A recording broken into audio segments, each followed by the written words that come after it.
Inflation naman po sa Pangasinan, sumipa noong nakaraang buwan. Para sa detalye kasama natin, Idol Matthew Pacheco. 104.7 IFM.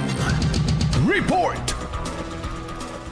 Mula 2.6% noong buwan ng Mayo, pumalo sa 3.1% noong Hunyo ang headline inflation sa probinsya ng Pangasinan. Ayon yan sa ulat ng Philippine Statistics Authority. Base rito, bunga ito ng mas mataas na taon-taon na pagtaas sa index para sa pagkain at mga inumin na lubhang nakakaapekto rin sa mga Pangasinense. Samantala, malaking porsyento ng food inflation ang bigas, kung saan ipinagtataka ng lalawigan ay isa sa mga lugar na nagproproduce ng bigas, ngunit mataas ang inflation dito. Dagdag pa sa pagtaas ng inflation ng damit at kasuotan, pabahay, tubig, kuryente, gas, transportasyon, serbisyo sa edukasyon at mga restaurant at serbisyo sa akomodasyon. Sa Ilocos Region, nasa 2.2% naman ang headline inflation noong Hunyo, mas mababa sa 2.3% noong buwan ng Mayo. Kasama mo mula rito sa IFM Digupan, ito si Idol Matthew Pacheco. Tatak IFM.